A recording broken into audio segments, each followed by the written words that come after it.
Hello दोस्तों, अगर आप एक फ्रेशर हो और आपको एक नई वैकेंसी का इंतजार है। जी हाँ दोस्तों, अगर आपने किसी भी प्रकार से कोई भी सीईटी पास नहीं किया है और आपको एक वैकेंसी चाहिए बेहतरीन 10वीं पास एक फ्रेशर नई वैकेंसी आ चुकी है। आपने थंबनेल में देख लिया है।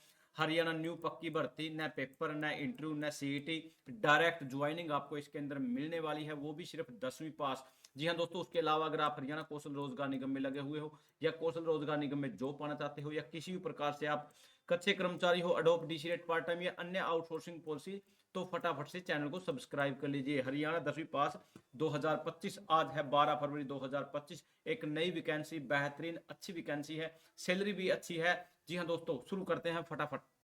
ये देखिए दोस्तों, सबसे पहले सार्वजनिक सूचना। सर्वसाधारण को सूचित किया जाता है कि ग्राम पंचायत मंडी में ट्यूबवेल ऑपरेटर का एक पद रिक्त है, जिसे भरने हेतु 10/2/2025 से 16/2/2025 तक आवेदन ग्राम पंचायत मंडी द्वारा लिए जाने हैं। आवेदन भरने हेतु योग्यता 10वीं व आईटीआई डिप्लोमा धारक होनी चाहिए।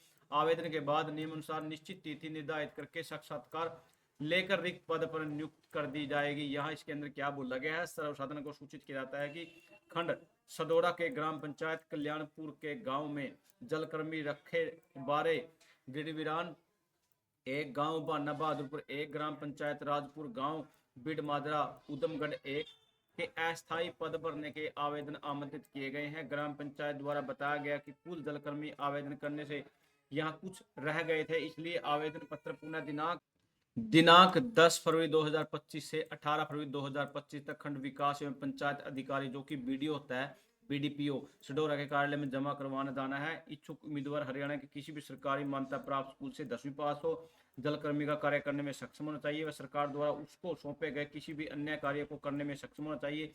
जलकर्मी को प्रतिदिन 8 घंटे का कार्य करना होगा। उम्मीदवार के पास परिवार पहचान पत्र होना चाहिए। इच्छुक उम्मीदवार खंड कार्यालय सडोर में पुनः 10/2/2025 से 18/2/2025 तक साधारण कागज पर आवेदन पासपोर्ट साइज फोटो व योग्यता प्रमाण पत्रों सहित दे सकता है। यहाँ खंड विकास एवं अधिकारी पंचायत सडोरा।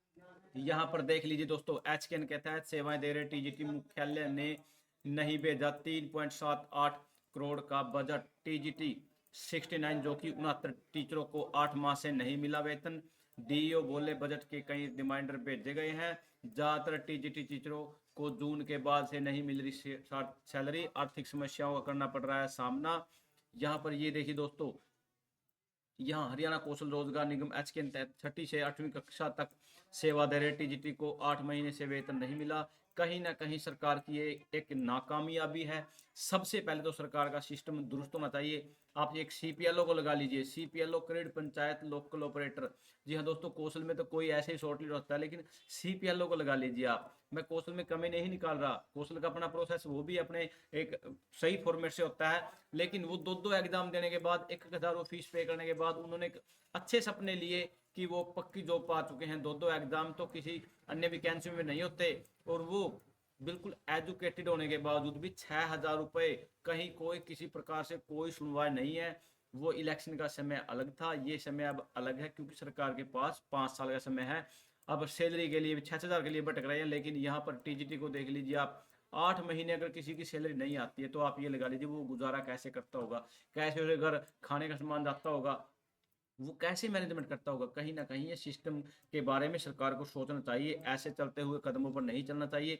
कुछ ना कुछ तो अपने लेवल पर भी हरियाणा के मुख्यमंत्री को, डिपार्टमेंट को सोचना चाहिए। भाई सबसे पहले तो कोई भी कर्मचारी किसी भी जगह कार्य कर रहा है, तो उसको मंथली रेमुनेशन लगा लीजिए आप, सैलरी तो वो हर महीने टाइम टू टाइम देनी चाहिए। चाहे कोई काम कैसा भी हो, वो उसको चेंज कर सकते हो, उसको आप पोस्टपोन कर सकते हो, उसमें रोक सकते हो, लेकिन ये कार्य सबसे तो जरूरी होनी चाहिए, ये सबसे पहले मैंडेटरी होना चाहिए। मेरी अपनी राय है, आपकी क्या राय है, कमेंट सेक्शन में लिखे। थैंक यू दोस्तों, नमस्कार दोस्तों।